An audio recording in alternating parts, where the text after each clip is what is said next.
Olá, boa tarde, seja muito bem-vindo. Nós estamos ao vivo, são 15 horas e 30 minutos pontualmente pelo horário de Brasília. Eu sou o Kleber Werneck e a partir de agora você confere comigo as principais notícias nesta edição da tarde do Redação RIT.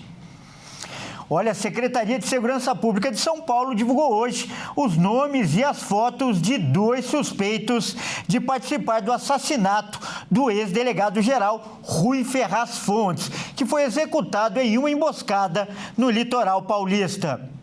4 dias após a morte do ex-delegado-geral Rui Ferraz Fontes, as investigações levaram à polícia 2 suspeitos do crime. Os homens, que são alvos de mandado de prisão e estão foragidos, são Felipe Avelino da Silva, conhecido no PCC como Mascherano, e Flávio Henrique Ferreira de Souza. Os suspeitos foram identificados através do material genético encontrado em um dos carros abandonados pelos criminosos após a execução. Porém, a polícia ainda não sabe qual a participação deles no assassinato. De acordo com o secretário de Segurança Pública, Guilherme Derrite, não há dúvida alguma de que existiu o envolvimento do crime organizado no assassinato de Rui Fontes. Para nós não resta dúvida. A dúvida, e a gente não descarta as possibilidades, é se a execução foi motivada por conta do combate ao crime organizado durante toda a carreira do delegado ou por conta de uma atuação atual como secretário municipal em Praia Grande. Agora, que há participação do crime organizado, para nós não resta dúvida. Uma das hipóteses investigadas é de que o ex-delegado foi assassinado pelo PCC por seu histórico de combate à facção, que comanda o tráfico de drogas no estado e já o ameaçou de morte. O ex-delegado tinha 64 anos e foi um dos responsáveis pela prisão de Marcos Williams Erbas Camacho, o Marcola, uma das principais lideranças do PCC. A polícia também fala sobre o envolvimento de Daésia Oliveira Pires, de 25 anos. A mulher teria transportado um fuzil utilizado no crime em uma sacola de Praia Grande até o ABC Paulista, entregando armamento a um homem investigado. A polícia do estado de São Paulo segue as investigações em busca de encontrar a todos os responsáveis pela morte do ex-delegado Rui Ferraz Fontes. Olha, e agora há pouco a polícia pediu a prisão temporária de um 4º suspeito de participar da execução do ex-delegado. Luiz Antônio Rodrigues de Miranda passou a ser procurado pelo DHPP. Nós estamos vendo aí a foto dele por suspeita de ter ordenado que Daésia Oliveira Pires, a mulher que foi presa, ela fosse até a Baixada Santista buscar uma das armas que foram usadas no crime. A mulher disse à polícia que recebeu um pagamento via Pix para realizar o transporte do armamento e o valor saiu da conta de uma criança de 10 anos que é filho de Luiz Antônio. A justiça considerou a prisão necessária para evitar fugas e garantir que as investigações sejam seguras. A medida tem prazo inicial de 30 dias. E olha só, vamos mudar de assunto agora para falar que depois da Câmara dos Deputados aprovar a urgência para o projeto de anistia, o presidente da Casa, Hugo Mota, escolheu o deputado Paulinho da Força como relator do projeto. Paulinho da Força garantiu que vai trabalhar para buscar um consenso e pacificar a oposição e também o governo. O presidente da Câmara, Hugo Mota, anunciou o nome do deputado Paulinho da Força como relator do projeto da anistia. A proposta, que teve a urgência aprovada por deputados, deve ser votada direto no plenário da Casa.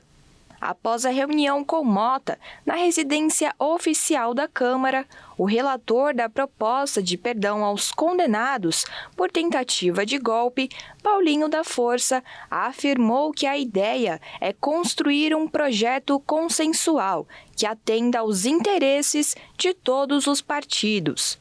E a ideia é um pouco dessa, da pacificação, ou seja, da gente tentar construir um projeto que não seja nem tanto à direita, nem tanto à esquerda, mas que a gente possa pacificar o país. Um projeto meio termo, exatamente. Então, a partir de agora eu vou conversar com todos, tem uma relação aqui histórica, tenho 19 anos de casa, conheço todo mundo aqui, trabalhei com todos, tanto com a esquerda quanto com a direita, vou conversar tanto à esquerda quanto com a direita e com o centro especialmente, para a gente construir então um projeto a partir de agora e tentar votar o mais rapidamente possível para a gente poder, a partir daí, ter um país mais pacificado. Paulinho, que é considerado um parlamentar com trânsito entre diferentes alas da política e do judiciário, ainda falou que nos próximos dias ele vai conversar com lideranças dos partidos para alinhar os principais pontos.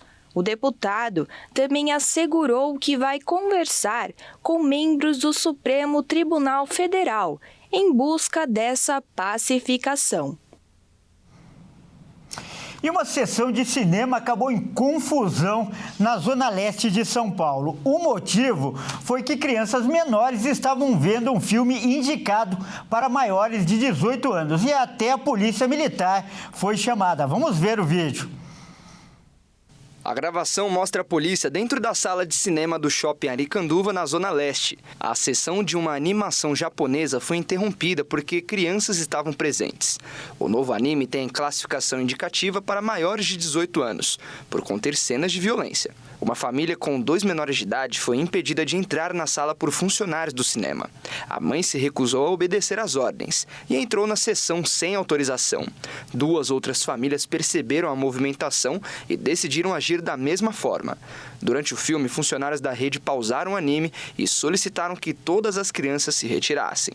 Uma das famílias se recusou a sair e foi quando deu início a toda a confusão que deixou o filme parado por quase 1 hora. Logo depois, a polícia foi acionada e vídeos foram postados nas redes sociais e mostram o momento da confusão. Nas imagens é possível ver os policiais entrando e conversando com a família, enquanto outras pessoas pediam para que elas saíssem. No boletim de ocorrência, a mãe diz que não havia classificação indicativa quando comprou o ingresso. Já o Cinemark declarou que divulgou em todas as plataformas. Olha, e esse é um caso que gerou muita polêmica. E para falar mais sobre esse assunto, nós vamos conversar agora com um especialista. O nosso convidado é o professor Frederico Afonso, que é advogado, especialista em direito constitucional e nosso parceiro. Boa tarde, doutor. Mais uma vez, sempre é muito bem-vindo ao nosso jornal. Kleber, boa tarde à nossa audiência. E, doutor, nossa programação é sempre voltada para a família. E nada melhor do que um profissional como você e também chefe de família para explicar melhor como funciona isso. Então, primeiro, doutor, eu peço que você explique para as pessoas que nos assistem. A classificação indicativa de uma peça ou de um filme, ela é uma recomendação ou é uma norma rigorosa que tem que ser seguida? Kleber, vamos lá. Você tem aí uma determinação da lei e da lei maior, né? Você tem a nossa Constituição Federal, que deixa claro que é livre a comunicação, que é livre a produção artística, científica, está lá no nosso artigo 5º, inciso 9, e lá no artigo 222, tanto no parágrafo 2º quanto no parágrafo 3º, fala que não há censura. Mas o que acontece? O Estatuto da Criança e do Adolescente, bem como a própria Constituição Federal, aponta a necessidade de avaliação do conteúdo para ver a compatibilidade dele com quem vai assistir. Existem conteúdos, como no caso aí dessa ocorrência, com uma recomendação para maiores de 18 anos, ou seja, um departamento dentro do Ministério da Justiça e de Segurança Pública avalia o conteúdo perante o Estatuto da Criança e do Adolescente. Tem cenas de nudez, tem cenas de sexo, tem o pessoal usando bebida alcoólica, tabagismo, drogas ilícitas, violência. Então você tem uma tabela que vai classificar, não é um achismo, é algo objetivo. Então, há uma portaria mais recente, de 2021, que ela classifica justamente essa questão. Na ocorrência, que é uma ocorrência de desinteligência, o filme que estava passando tem uma classificação indicativa para maiores de 18 anos. E a portaria, e aí sim, Kleber, respondendo a sua pergunta, ela é obrigatória, ela faz força normativa, ela não permite que ninguém assista tendo menos de 16 anos, e de 16 aos 18 anos, ou acompanhado dos responsáveis, ou devidamente autorizado formal, com documento lá assinado pelos pais, para que eles possam, para que os adolescentes possam assistir. Ou seja, de 16 anos, numa recomendação para maiores de 18, nem acompanhado dos pais. Olha, isso é importante, então vamos enfatizar isso para os pais que nos assistem. Então, caso um pai ou responsável decida assistir um filme ou uma peça que seja com o filho que esteja acima da idade indicada pela classificação, ele tem autoridade para fazer isso ou não tem? Então, Kleber, veja lá, né? Depende da faixa etária. Vamos pegar o caso em tela, 18 anos, né? Então, ele acompanhado dos pais, acima dos 16, vai ser autorizado ou com uma autorização ali escrita formal nos moldes da portaria. Menos nem com os pais. Quem que poderia fazer essa classificação? Não é a Polícia Militar. A Polícia Militar não foi lá para retirar ninguém da sala de cinema ou fazer essa fiscalização. O boletim de ocorrência da Polícia Militar trata de desinteligência. Então houve ali uma confusão. Cabe a fiscalização ao próprio departamento do Ministério da Justiça e Segurança Pública. Confesso a você, nunca vi ninguém fazer essa classificação. Quem acaba fazendo essa fiscalização? Quem acaba fazendo é o próprio funcionário ali da distribuição do filme, do cinema, do local. Lembrando, Kleber, que a portaria determina que se coloque nos pontos de venda, seja presencial, seja nos pontos de internet, de compra aí pelos aplicativos específicos, o aviso da classificação indicativa. Ali, quem comprou não pode alegar que não sabia, porque vem um aviso, há uma norma, verifique a classificação indicativa para aquele espetáculo. Correto. Nesse caso, então, você pontuou bem, a polícia não foi chamada por causa do descumprimento da classificação indicativa, mas sim por causa da confusão no cinema.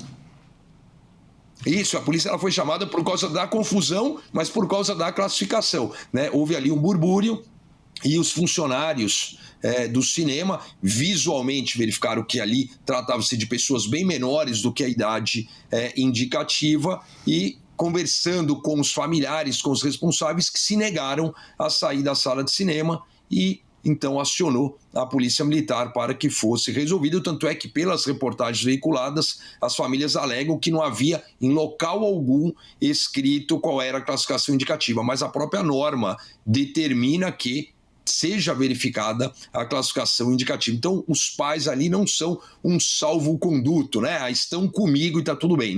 Não é permissivo se for extrapolar aquela questão de ser menor de 16 anos para uma produção com indicação de maior de 18 anos. Né? Tem esse ato aí dos 16 aos 18, seria ali permitido, desde que autorizado ou acompanhado pelos responsáveis. Excelente essa análise, doutor. Os pais não são salvo-conduto. Então, como advogado e também como pai de família, como eu salientei no começo, qual é o conselho que você dá para os responsáveis sobre filmes, peças, enfim, eventos que tenham restrição de idade?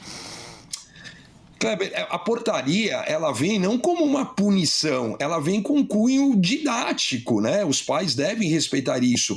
O meu filho vai entender, o meu filho tem outra formação. É claro que busca-se uma linha média ali de aprendizado, de formação, de desenvolvimento da criança e do adolescente. Então, respeita-se isso como média, né? Então, quando você média, você pode até deixar de fora alguém que teria maturidade para ali respeitar. Minha recomendação é que, obviamente, não descumpra a portaria. Não se trata de punição, muito pelo contrário, se trata de uma proteção, né? No Estatuto da Criança e do Adolescente, lá de 1990, a gente sempre fala da proteção integral à criança, que é aquele ser com até 12 anos incompletos, ou ao adolescente, que são os maiores de 12 anos e os menores de 18 anos. Então, não descumpra, é uma proteção para a própria formação adequada da sua criança ou do seu adolescente.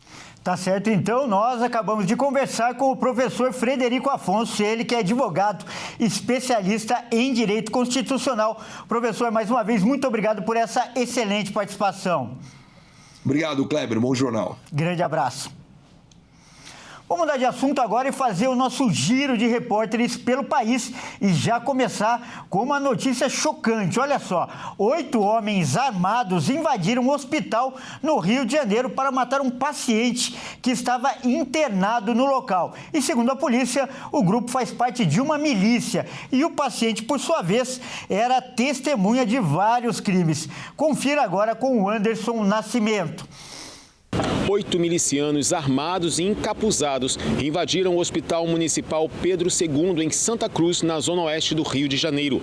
A ocupação aconteceu na madrugada desta quinta-feira, com a intenção de matar um paciente que estava internado e que é apontado como testemunha de crimes. A vítima, de 31 anos, tinha sido alvo de uma emboscada na tarde da última terça-feira pelos paramilitares e chegou a levar 9 tiros. No ataque, criminosos também destruíram a casa dele. O alvo conseguiu escapar e buscou ajuda médica. Vizinhos o levaram ao hospital. De acordo com a Secretaria Municipal de Saúde, por volta das 2h30 da manhã, o grupo rendeu os seguranças no estacionamento do hospital e seguiu até o centro cirúrgico. Mas o homem já tinha sido transferido para a enfermaria, onde o grupo criminoso não foi. Um dos invasores usava um uniforme da Delegacia de Repressão às Ações Criminosas Organizadas e inquéritos especiais da Polícia Civil do Rio. A Polícia Militar foi acionada e reforçou a segurança no hospital. O secretário municipal de Saúde, Daniel Sorães,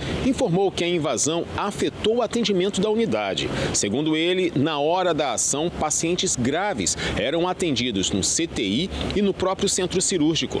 O secretário disse que apenas neste ano tiveram que suspender o funcionamento de unidades 516 vezes por motivos de segurança, invasão ou risco. Ele ainda afirmou que a polícia vem perdendo território cada vez mais e os prejuízos para operações aumentam a cada dia. Olha só, uma enfermeira está sendo acusada de homicídio culposo. O motivo é que ela realizou uma transfusão de sangue incompatível em um paciente e a mulher acabou morrendo. Vamos ver agora essa história, com o Diogo Lachmann. O caso aconteceu em agosto no Hospital Universitário de Santa Maria, na região central do estado. Segundo as investigações, a profissional foi a responsável pela morte de uma paciente internada para tratar um câncer de mama e que acabou recebendo, por engano, uma transfusão de sangue incompatível, que seria destinada a outra pessoa. A vítima chegou a ser levada à emergência, mas o quadro se agravou e ela acabou morrendo. O laudo apontou que a causa da morte foi uma tromboembolia pulmonar maciça, provocada pela transfusão incorreta. Segundo a polícia, a enfermeira indiciada não realizou a dupla checagem de identidade, procedimento exigido por protocolo antes de qualquer transfusão. O inquérito da Polícia Civil concluiu que, apesar de não haver intenção, houve negligência por parte da profissional. Segundo o delegado responsável pelo caso, o erro poderia ter sido evitado com o cumprimento dos procedimentos corretos. E agora você vai ver um flagrante de imprudência. Um bebê foi transportado de moto em uma mochila. O caso aconteceu em Santa Catarina e a Michele Veiga vai trazer os detalhes. E que absurdo, que foi registrado aqui em Santa Catarina. Um casal flagrado em Itajaí, no litoral norte aqui do estado, estava transportando um bebê. Isso mesmo, gente, um bebê preso em uma mochila, tipo aquelas canguru que o pessoal leva na frente, mas dessa vez estava atrás mesmo, como mochila, e na garupa de uma moto. As imagens falam por si só o tamanho desse absurdo. A criança estava sem capacete, enquanto os adultos usavam equipamento de segurança. As imagens viralizaram nas redes sociais e geraram indignação pela imprudência e o risco da vida da criança, é claro. O Código Brasileiro de Trânsito proíbe o transporte de crianças menores de 10 anos em motocicletas e exige, claro, o uso de capacete para todos os ocupantes. Mas a gente estava na mala, estava como se fosse uma mochila. É absurdo total, mesmo com capacete é absurdo. A Coordenadoria de Trânsito do município informou que não conseguiu identificar o casal, mas está em contato com o Conselho Tutelar para avaliar medidas legais. O transporte irregular de crianças em motos pode resultar uma multa e outras sanções previstas no Código de Trânsito Brasileiro. Gente, mas nenhuma multa paga a imprudência desses pais, né? Se esse tipo canguru estoura, se acontece alguma coisa mais grave, uma batida, a criança sem proteção nenhuma, é imprudência total. Não tem nem Código Brasileiro de Trânsito para remendar isso daí, o que aconteceu, né? Tomara que achem esses ditos pais ou cuidadores para avaliar a situação dessa criança. Se está desse jeito, trafegando em via pública, imagina como estão as condições dessa criança dentro de casa, que ela fique bem. Mas, como a gente já falou, é proibido, não façam isso.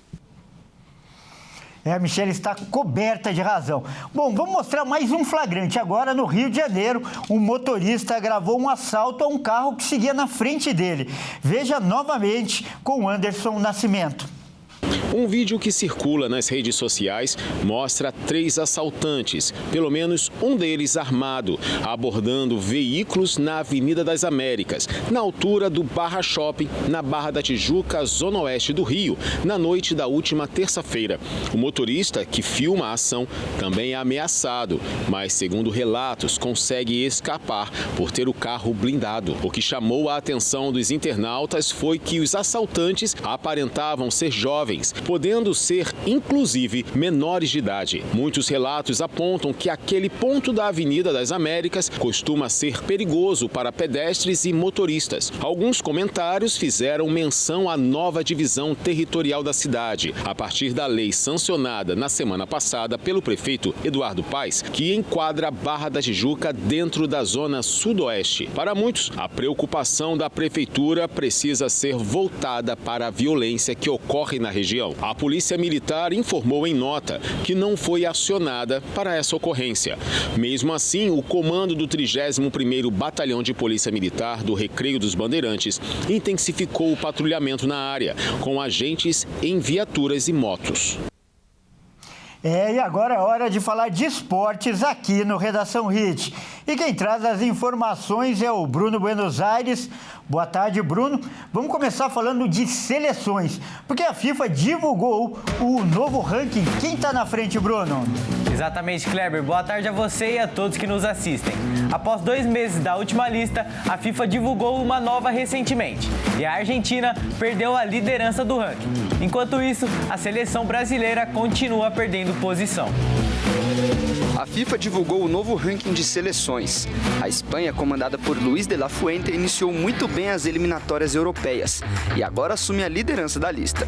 Além de ver a Fúria assumir o topo, a Argentina de Messi e companhia também vê a França à sua frente. A atual campeã do mundo caiu 2 posições e ocupa o 3º lugar do ranking. Já a seleção brasileira perdeu mais uma posição. Em baixa há bastante tempo e sem conquistar um título desde 2019, a Canarinho caiu para a 6ª colocação e viu Portugal passar na frente. Os portugueses venceram a Liga das Nações e começaram bem as eliminatórias europeias. Confira agora o top 10 do ranking da FIFA. Com 1.875 pontos, a Espanha assume a liderança.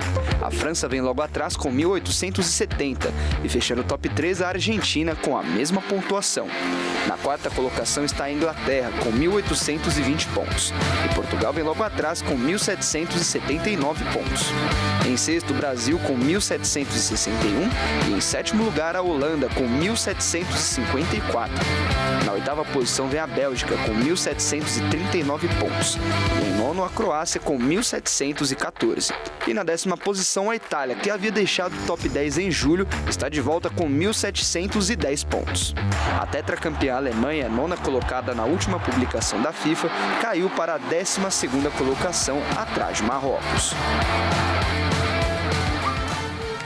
Bom, e falando agora de bola rolando, porque hoje o São Paulo encara a LDU às 19 horas pela Libertadores lá no Equador, pelo jogo de ida. O tricolor não terá uma vida fácil essa noite e terá que quebrar o tabu de nunca ter vencido na altitude do Equador. mas se apega na boa campanha que faz até agora na competição.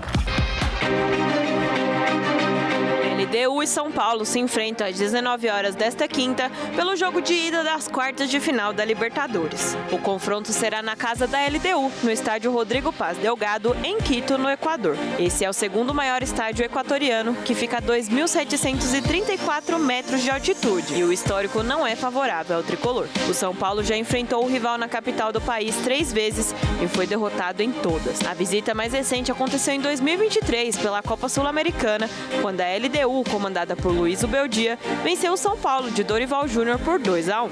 Até hoje, as equipes já se enfrentaram 3 vezes, com 3 vitórias para cada lado, com os vencedores sempre sendo o time mandante. A equipe de Hernan Crespo busca quebrar o tabu histórico para seguir vivo na competição. O São Paulo vem de vitória por 1-0 sobre o Botafogo no Morumbis pelo Campeonato Brasileiro e chega confiante para o confronto, já que está invicto na Libertadores com 4 vitórias e 4 empates.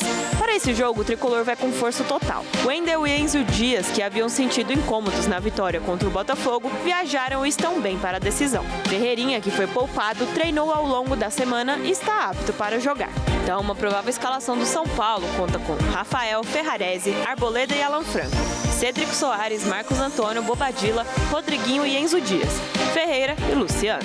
A LDU também vem de vitória por 1-0 sobre o Libertad no Campeonato Equatoriano. Comandada pelo treinador brasileiro Thiago Nunes, a Liga de Quito é a única intrusa numa fase de quartas de final que conta com 3 times brasileiros, São Paulo, Palmeiras e Flamengo, e 4 argentinos, River Plate, Vélez Sarsfield, Racing e Estudiantes. Quem avançar entre eles enfrentará Palmeiras ou River Plate na semifinal. Bom, então é isso, Kleber. Eu fico por aqui. Um abraço a você e a todos que nos assistem. Até mais.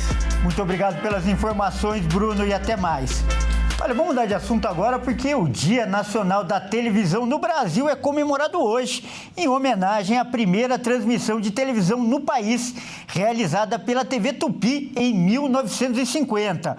Fonte de informação e entretenimento, nesses 75 anos, a TV brasileira se tornou uma importante companhia na maioria dos lares brasileiros. 18 de setembro. Data em que é celebrado o Dia Nacional da Televisão. Nessa data, em 1950, a televisão foi finalmente inaugurada no Brasil. Em São Paulo, Assis Chateaubriand instalou vários aparelhos pela cidade e fundou o primeiro canal televisivo no país, a TV Tupi.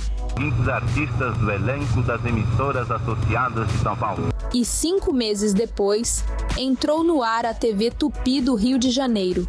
Neste ano, o missionário R.R. Soares também celebra 47 anos de evangelização na TV.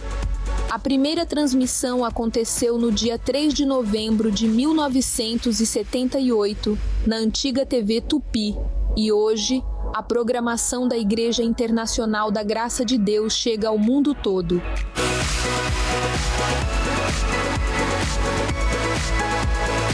Bharat के दोस्तों, आप कैसे हैं आज? Buonasera a tutti italiani. Ha già parlato in italiano.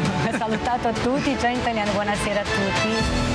Buonasera, Pastor Hilton e amigos da Romênia e de todos e a todo momento que estão por todo esse mundo de Deus. Nesses 75 anos de história da TV nacional, o Brasil tem o que comemorar os avanços da TV, com transmissões em tempo real do mundo inteiro, com qualidade de som e imagem. E apesar da inovação tecnológica, a partir da chegada da internet, a TV continua firme, evoluindo e levando novidades ao seu fiel público. A televisão se tornou muito popular com o passar dos anos e ainda é o meio de comunicação mais democrático. Segundo a Pesquisa Nacional por Amostra de Domicílios, do IBGE, de 2024, 95% dos domicílios brasileiros, ou mais de 70 milhões de lares brasileiros, possuíam pelo menos um aparelho de televisão. Pesquisas recentes também mostram que, mesmo com a internet, a TV foi responsável por 70% do consumo de vídeo no país durante o período do levantamento. Durante décadas, a TV se tornou a principal fonte de informação, conhecimento, diversão e contribuiu com o desenvolvimento de milhões de pessoas em todo o Brasil. É prestação de serviço e entretenimento de qualidade que chega de forma gratuita a todos os cantos do país, atingindo até as regiões mais remotas.